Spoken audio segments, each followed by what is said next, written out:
Hello Accorda and welcome back to Labour of Love with me, Síomha New York. This is where we are cutting through all of the unsolicited advice and the waves of information online and finding out what we actually need to know. This is a podcast for any and all type of pregnant person, whether it's your first, your second, your third, or you're just starting to think about it. Hopefully there'll be something for everyone to learn. So I am now 36 weeks pregnant. I have 1 week to go until I'm technically full term and I feel heavy.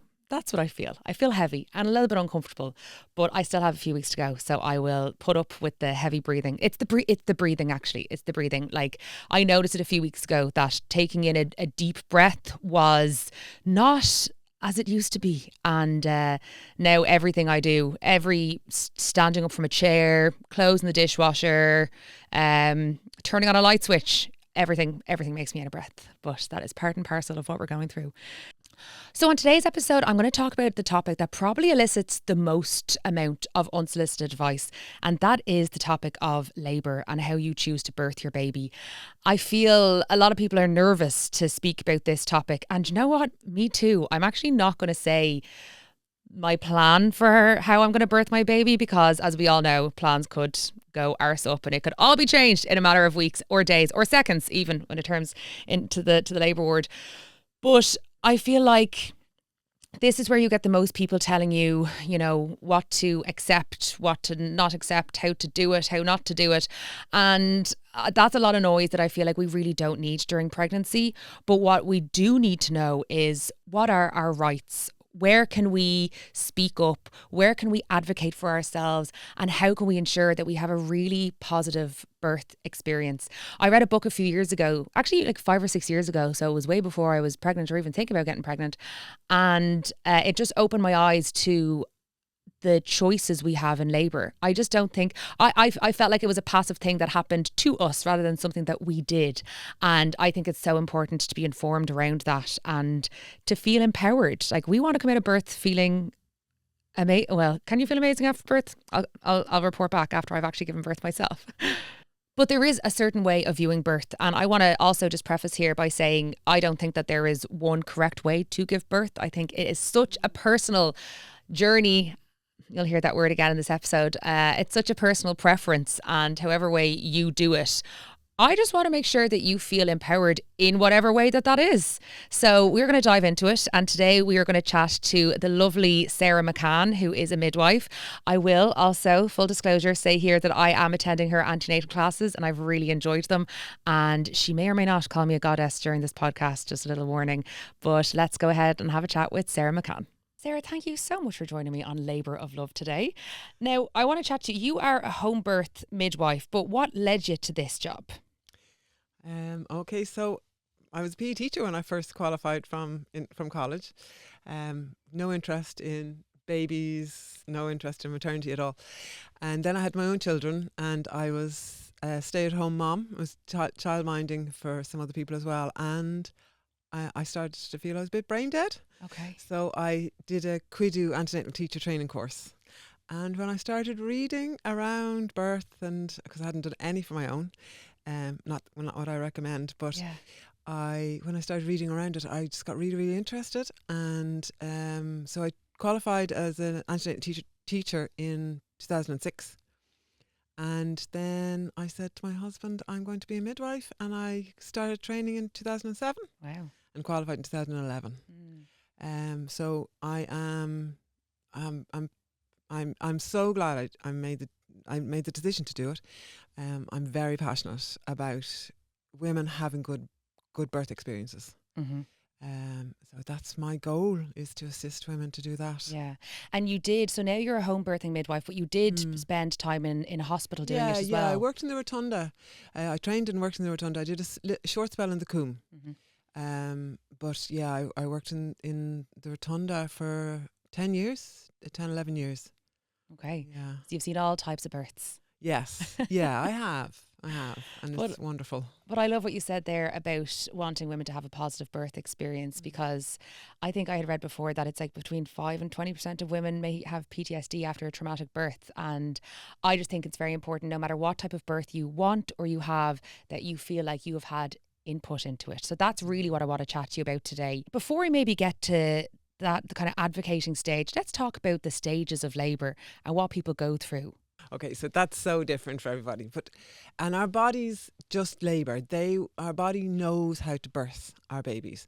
We put labels on it. So the medical profession put labels on it so that when the woman is dilating, that's first stage. Then when she's pushing the baby out, it's second stage. And then when she's birthing the placenta, it's third stage. But really, a woman's body, if she would just let it be, and if the medical profession would just let it be, she can birth her her body knows how to do it. And yeah, and I do think in the home birth scenario that a woman is more able to do that. She's in her own environment. It's more on her terms. And as a home birth midwife, it's one of the best things about it is that I can really centre my care around her. Mm-hmm. So, and I've met her at least 5 times in the pregnancy. So I know what she knows. We have discussed loads. Like my appointments are at least an hour, and we've had loads of time to discuss everything. And I know what she knows, kind of. So if something comes up in the birth, we don't have to go through it, kind of. And I don't have to go and make sure that she's informed, and I can trust her opinion or her when she gives or doesn't give consent. I can work with that. Yes. I have gone to your antenatal courses, and I loved what you said about how you can tell what stage of labour a woman is in just by looking at her and just by her behaviour. Yeah. Mostly, okay. So I was at a birth this morning, and I had another woman who was very similar, and they just at the start, very, very quiet. And she had declined a vaginal exam. So I was just trying to judge by her behaviour, because by the sounds the women make, that's a really good guide. And then their movement. But this morning, the woman's just sitting on her bed, really quiet, focusing on her breath. There was beautiful music playing in the background, dim lighting. And I was watching her and thinking, okay, this is her third baby now, I have to time calling the second midwife. And I'm watching her and trying to decipher. Did I say she didn't want a vaginal exam? Yes. Yeah. So anyway, then I'm thinking, we're coming up now to rush hour in the morning time. I think I'm just going to, err on the side of caution and called my second midwife. So how long before a birth should you call a second midwife? Well, we would like them to be there around about an hour beforehand. Before so the actual birth. They know everything. Yeah. They've checked that I've got everything ready for the birth and everything, and they're not rushing in at the last minute. So I called her and said, yeah, come on over. I don't really know what's going on. So, some women will get up on their toes as they get close to birth, but she was just sitting. And then the pool got ready, so in she went into the pool. And not long after the pool, then we could hear the sounds. So I was like, okay, I'm really glad I called the second midwife. Yeah. So it's... You're good at that. Watching her be you do your best, And even with a vaginal exam, if I had given her a vaginal exam, it would have let me know what was going on right there and then. But it wouldn't have told me she's going to progress really, really fast after this, or she's not. It just would have said, okay, she's 5 centimetres now or whatever, So yeah, I was glad I'd called when I called. Yeah. So that birth that you just described is so the opposite of everything that we've ever seen on our TV and movie screens. Yeah. Isn't okay. it? So yeah, well, the movies, they set us up, like every course I teach, I'm sure somebody says, oh, so the waters don't just break and the baby comes. I'm like, no, 10 to 20% of labour start with the waters breaking. And because we all think, oh, yeah, the baby's on its way. Whereas, sometimes there's contractions that follow, but sometimes there isn't. The waters can break and then contractions might start for a first time mom, the research would say 48 hours. And second time mom, it'd be within 24 hours that the contractions will start. After the water breaking? After the water's breaking. Yeah, like I never realised that there was a big gap between... It could be. I mean, it could be that 48 hours for first time mom. But sometimes the obviously the waters break during contractions, but... And then let's talk a little bit about the language around birth and how if we change the language, it can change our view of Yeah, labour and yeah. birth. Even just actually, that's just come to my mind recently at a study day, and we talk about birth trauma. Like you mentioned PTSD, Mm. and really, I mean, it came up in the study day. It's actually not birth trauma; it's birth care trauma. So women aren't really traumatized by birth; they're more traumatized by the care that's given or not given. So that's a huge shift for me in all of these years, the way I'm entrenched in all of this, that change in the language has made a huge difference to me. And then just even some people would find the word contraction would cause them to tighten up and Yeah. have a negative reaction in their body. And we don't want a woman who is contracting and birthing her baby to be tight. We want her to be loosening up, to be opening. But if she's fearful of that word, even the contraction, she's going to be tightening up. Yeah. And labour, some women would prefer the word journey rather than labour because, hard labour. You know what, it is hard work. Yeah. I ain't going to deny it. But maybe a birth journey is more preferable and gentler. It is, yeah. know. And because, like, at the end of a journey, you have a destination that you're getting to, and at the end Yeah. of this journey, there's a very definite person that you're meeting at that Yes, destination. yeah. So that's a lovely way to look at it. And the journey, when we're going on a journey, we do take twists and turns, and sometimes our birthing journey does do that. So in today's chat, like I said, I don't want to sway people one way or another in terms of types of birth, but I do want to chat a little bit about the rate of intervention in Ireland because they are quite high. Yeah, they are. They really are, and they're rising very rapidly. And it's not just Ireland; it's internationally. Okay. We're having in Ireland now we've an induction rate of between 40 and 50% in the hospitals, and the cesarean section rate is about 40 to 50%. It's been driven by research that was done in the States. It's called the Arrive trial. It's driving some of it. Litigation in Ireland drives it as well. Women like to be, they like the idea of a plan and like it's hard waiting for your baby. And culture as well sets us up that, when's your induction date? Yes. Yeah. And then induction does lead to a higher rate of cesarean section. Yeah. There's definitely more intervention with induction. It's a longer journey for the women, and they don't always know that. No. So if you're induced, you're likely to have a longer journey. Yeah, because when we spontaneously labour, our body's ready, our baby is ready, and it just works. Whereas if we're being induced, the woman's body isn't ready and the baby isn't ready, and so the body then has to be pushed gently to get it started. So that takes time. Like it can take 24 hours, 48 hours, 36 hours, let's say. And it's just longer and harder on the woman. Yeah. So I, like I said, attended one of your wonderful antenatal courses recently, and you were talking about the acronym BRAIN. Can you discuss that for us, please? Yeah. So the Quidu, what our aim is to give women the information so they can make informed decisions. Well, couples, so they can make informed decisions.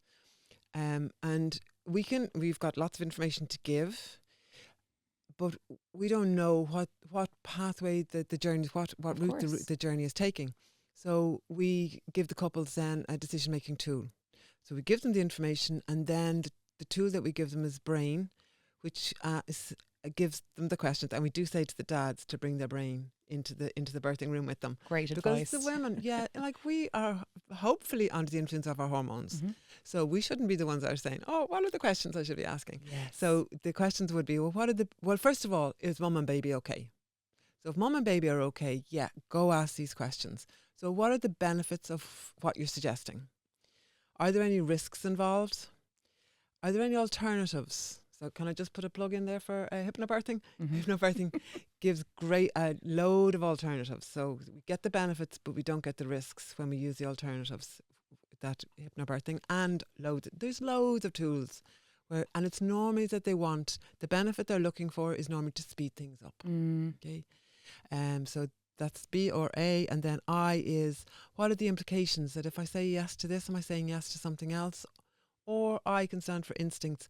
What's the woman's instinct? Because some women will be very comfortable to go with that intervention, but others aren't. It doesn't sit well with their gut. And a woman's instinct is really strong. She's the one who has that relationship with her baby, and she will know if something's wrong with that baby. And so that instinct is important, that it's listened to. And then N is for nothing. Like, can we just leave this decision for a little while and come back to it later maybe? So you mentioned hypnobirthing there, so let's get into it. What exactly is hypnobirthing, and talk about how effective you find it? Okay, so hypnobirthing is the use of self-hypnosis. So the woman hypnotizes herself. Other people around you can facilitate that hypnosis, but she hypnotizes herself. So she puts herself into a deep relaxation. And over the course of our lifetime, before we get pregnant, we're taking up messages into our subconscious about birth.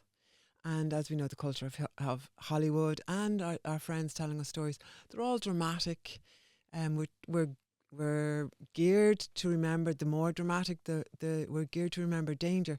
So somebody's telling us a dramatic story, we're going to remember that.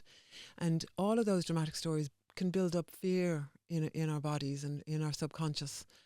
And what hypnobirthing then does is it sends messages repetitively into our subconscious to say, you're built to birth.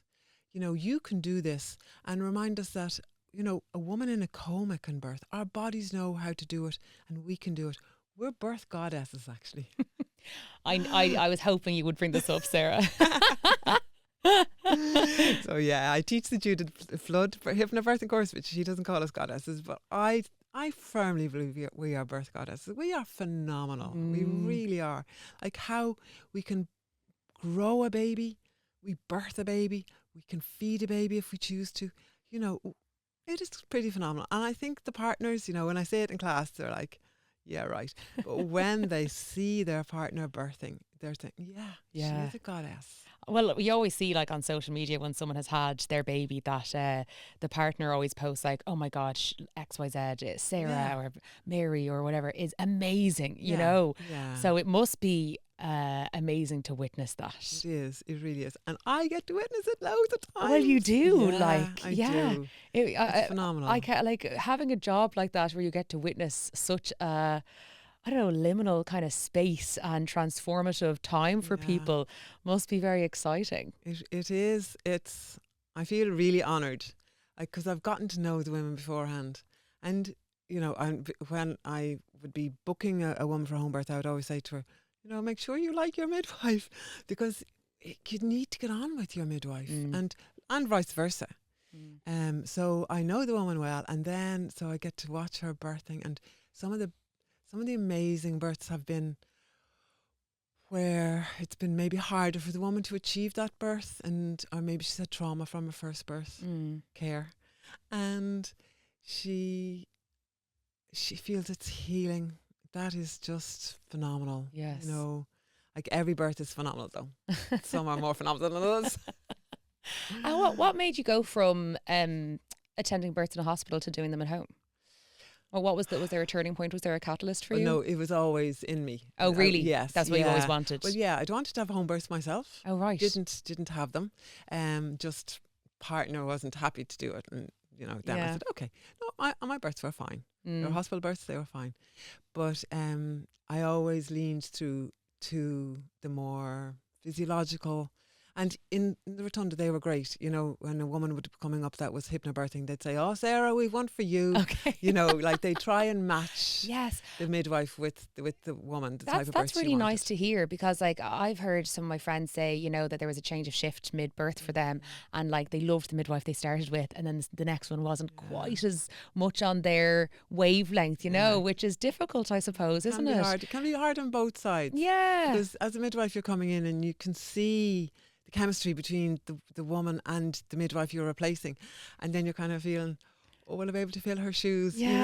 But I suppose because energy is so important when you're giving birth, and like that can really influence how you're feeling, I suppose, can't it? The energy in the room. Yes, big time. And you need to feel on par with your midwife. You need to feel that you both are, on the same wavelength.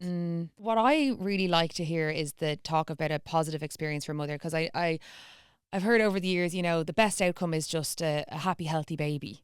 But I like when it's broadened and it includes a positive experience for moms, because So important, isn't Síomha. it? Yeah, talk to me about that So importance. important. So, yeah, of course, we all want a healthy mum and baby. I mean, that goes without saying. And I feel it's very patronising when it's said to a woman, oh, we just want a healthy baby. Of course, the woman wants a healthy baby. But she might be wanting something more. Mm. And she might realise how impactful a birth is on her mental health and her journey forward as a mother then as well. So when a woman's got a positive birth experience, and I'll come back to the control thing. Well, you mentioned that earlier about it's really important that the woman feels in control during her birth. So that birth is not being done to her, that she is birthing her baby, that she has a say in what is happening. That is really, really important. So that's more coming back to having the information and making decisions. Mm-hmm. So it's important that it chooses to get information, and then that she's kept informed of what's going on, and that she has a say in what's being said or being done. For a woman to have a positive birth experience, she needs to feel in control, and then she needs to, when she has that positive birth experience, and it doesn't. When they looked at the research, it doesn't really matter how she birthed. It's more that her birth met her expectations. She felt listened to. She felt she had good care, and that she had control. She then has a good birth experience. She starts off life as a mother, then coming from a positive space. Yeah. It impacts on her breastfeeding journey as well. So if the woman wants to breastfeed, if she's had a positive birth experience, she's more likely to have an easier breastfeeding experience too. And then for the dads, if they have been involved in a birth experience that's been positive for the woman, she's going to start her her parenting journey from a good spot. He is too, or the partner is too. But let's talk about the partners then, because you did bring up the partners there. How important a role do the partners play, and what should they be doing during labour and at the birth? Okay, so they have a huge, huge role. The woman knows herself best. The woman has the connection with the baby. The partner knows the woman next best, right? And it's a team thing. So we have the midwives and the doctors bringing their medical knowledge. We have the woman bringing knowledge of herself and her baby, and we have the partner bringing knowledge of the woman. So the partner's job is to support the woman, to be there, to respond to her needs, to see, it's just being there. And because they know her well, they'll be able to respond to what she needs. It's best if they don't ask questions, just if they're there, if they're not saying, do you want a drink of water? Like they're saying, there's water here for you. They're not looking for a response. They're just there. Okay. Hand on the shoulder, hand on the thigh, hand on the back. I'm here. It doesn't take any extra skills. The main thing is that they're there. They're not on their phone. They're not distracted. Yeah. They're there by her side. And yes, they may be tired. Suck it up. The woman doesn't get a break from her birthing journey. So I'm sorry, the partner won't either. How common is it for people to bring their parents, like their mothers or mothers-in-law, into births these days? Not very common. Really? No. Yeah, okay. I would imagine so. Yeah, sometimes they'll bring a doula, a birth support person in with them, but most have their partner with them. Okay. And then we were talking a little bit earlier about the energy in the room, but I suppose there are also things that you can do at home or in a hospital setting to kind of create a mood, So I know some people lean towards labouring or birthing in pools. There's the lighting, there's music. What would be your thoughts around those kind of things? Yeah, to make it as comfortable for the woman. So for birth to progress, we need oxytocin. And oxytocin is the hormone that we produce when we're relaxed and we're not feeling fearful. So if she brings in things from home, where she's her most relaxed, so it could be a pillow. So it could be it would bring in the colours from home, but also the smell of the pillow. Yeah, a blanket, maybe pictures, anything that she knows is going to. We call it in hypnobirthing anchor her, which will bring her down, ground her, so that she'll stay in the zone where she's producing her oxytocin, staying relaxed and going to birth our baby. And are you allowed to bring all that stuff into hospitals now? Like, are you allowed? Yeah. Well, I remember coming across one time on one of the corridors, seeing these student midwife and a maternity care assistant, and I was saying, have you got theirs? Because they had a wheelchair and bags and some woman had brought in 17 pillows. Some people really like pillows, you know. It couldn't be me. You'd have to, because you take them all off the bed. You have to put them all back on the bed. Yeah, I suppose. Yeah, some people really do have a lot. I was like, no, don't bring in that many. Yeah. That's a lot of anchoring. But, yeah, I think it's great to bring in the one pillow, definitely. Yeah. It's like she was redecorating the place. Yeah. But pictures to put up, you know, and the affirmations. So if there's any affirmations that resonate with a woman, like a lot of women are like, I can do anything for a minute, or each contraction or each surge is bringing my baby closer to me. Those kind of things. So if she brings them with her and can put them up so she can see them, but also her midwife and her partner can see them, if they have something to say that's going to resonate with her, and she won't say at the time, oh yeah, thanks very much for saying that. Afterwards she'll say, that really helped. Yeah. You know, because hopefully she doesn't want to say too much. She's just in her zone. And she just needs that. I noticed when you said there, instead of contraction, you said surge. So I think earlier when we were talking about the language around birth, I don't think we gave an alternative to contraction, but you would say surge, would you? Surge or wave would be the popular ones. Yeah, they're beautiful. Yeah. They are nice. I have heard that affirmation before. Each one brings me closer to my baby, which I think is a gorgeous way to look at it in your journey. It is bringing you closer. Yeah. So it's nice to be reminded that there is a point in them. Because sometimes, especially in second stage, the woman can feel the baby coming down and then it's going back up again, you know, and that can be disheartening for her.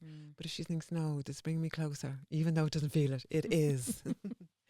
And then let's talk about birth plans. I find it really interesting that you said that no matter how the woman gave birth, as long as she felt she had a say in it, she had a more positive birth experience. Yeah. So in terms of birth plans, like, I mean, you can plan till the cows come home and then God laughs and it goes completely sideways. But would you recommend kind of having a plan for every instance, every possible outcome for birth? I think so. I think, it's part of being informed and being aware of that birth may not go the way you're planning it to be. So if it doesn't go this way, let's plan for this way. What will be important? If you go for a section, do you want your partner to stay with you or do you want the partner to go with the baby? You know, it's good to have pre-thought those things because when you're put on the spot, you can't think of it. So I think it's important to have birth plans. Now, I know that the language around them could be birth preferences, or I've heard recently birth mapping. Oh, wow. So it is important to think of it and to write it down, to plan it with your partner. So your partner knows what you would like. Then you share that with your caregiver so they know. So it's a tool to communicate. And it's really important, as you said, that you can't stick to them hard and fast because birth doesn't always go to plan. Yes. So we have to be flexible around them. But I do think it's important to communicate what it is that you want. Can I ask then, for the likes of a C-section, what are the things that we can control or that we could put on a birth plan in regards to a C-section? Okay, so... Like you said there about your partner staying with you or going with baby. Are there other choices around that? Well, there's things we can ask for that mightn't be granted all the time. Like some women would like the drape to be dropped so they can see their baby being born. Okay. Some women would like the baby has to be brought over for a quick head to toe check, but they might want the baby then to be brought to them really quickly rather than being weighed and getting any other injections that might be offered. They might want, look, just bring my baby to me now. We can do those things later. Yeah. So that kind of thing can be in the woman's... She can definitely ask around those kind of things. And are there any other instances of birth? I can't even think now. You're the expert. No. I will be soon. That's what I keep thinking though. Like when I'm learning about like birth and the options, this kind of stuff, I'm like, I'm reading it, I'm absorbing it, but I don't think I'll actually know it until I go through it myself. Yeah. You know? Yeah. You can't... I mean, I'm entrenched or deep in this since 2006 or even 2003 when I started teacher training. You know, and I still just the other day learned something else new in the language. You know, you're always what was learning that? About the birth care trauma. Birth care trauma, rather than birth trauma.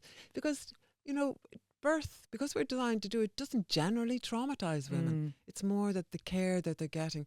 And I'm not putting blame on the staff. You know, it's just that they're short-staffed. There's pressure in the hospitals. So the midwives and doctors are doing the best they can. Yeah, absolutely. Okay, let's go back and talk about home birth then a little bit for people who, because not everyone's aware that home births are available. On the HSE, actually, there's a free scheme. Yeah, yeah. It's a HSE's best kept secret. Mm-hmm. Yeah, so that women who are low risk can avail of a home birth. So that would be 5 visits antenatally, care for the birth, and then 5 visits postnatally, all paid for by the HSE. Yeah, which is incredible. Like if that is not common knowledge.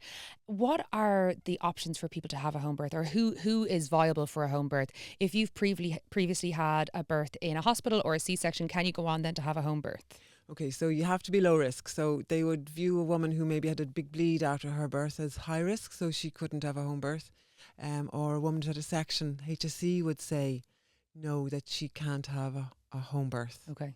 There was a company from the UK who gave us insurance, Private Midwives Ireland, and they were insuring us to, well, depending on why the section took place and how the woman was afterwards, we were able to have vaginal births after cesarean at home. Okay. With private midwives, but they have gone now. They shut down only recently. It was really Yeah, sad.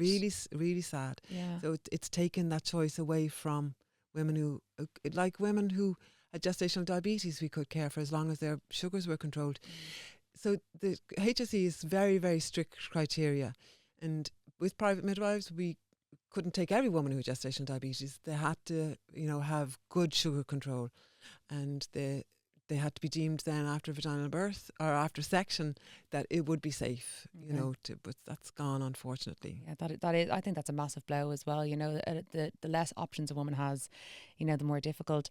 So talk to me then about the criteria that the HSE has for people who are viable for a home birth. Okay, so it can be first baby. It can be any baby. Obviously, if a woman is on her 5th or 6th baby, it becomes, there's a higher risk of bleeding after that. So Okay. they would be a bit more careful with that. Does age play a factor? Yeah, so they would. So it's, of course, it's different. It's supposed to be a national guideline. That we're all under, but since the hospitals have taken over the care, we're more individual. So some hospitals are okay with women being 40, others not. Some hospitals are okay if the woman has had IVF, some aren't. Really? So it's hospital dependent? It is at the moment, yeah. Okay. Even though it's supposed to be national, Yeah. the guidelines are very dependent, and it's a bit of pain for me because I have got women who are attending the 3 Dublin hospitals, but also Mullingar and also Our Lady of Lourdes. So I'm trying to remember what the different guidelines in the different hospitals are. You think that they'd generalise or, Yeah, you would think, and hopefully we will get there, that, if we're supposed to be giving evidence-based care. Yeah. And if the evidence said that we should be doing X in some case, we all should be doing X, not hospital here doing X and the other hospital doing Y, so hopefully we will get to be nationally, we'll be all doing the same thing. Yeah. And it will all be based on the evidence. On the evidence, absolutely. And then I'm almost done, Sarah. I just, because you said that there, aren't there also, the different hospitals also have different rules in terms of how long they will let you go over 40 weeks. Okay, So that's something that we do have a say in the home birth. So the women sign an agreement, and in that agreement they say that they are happy to go in to get checked if they've gone 10 days over their due date. So they go in, they get checked, and if all is well, they come back to the midwife's care. The hospital will say, oh, well, our policy now is induction at 10 days, or our policy is induction at 7 days. But the woman can say, no, I'm happy to go back to the care of my midwife. And she can come back into the midwife's care till 42 weeks. But then our insurance finishes. Okay. So she has to birth in the hospital then. But we do get to support them there because the hospitals are aware of the importance of continuity of care. So we get to support them when they're birthing in the hospital, but we're not acting as a midwife, we're acting as a support person.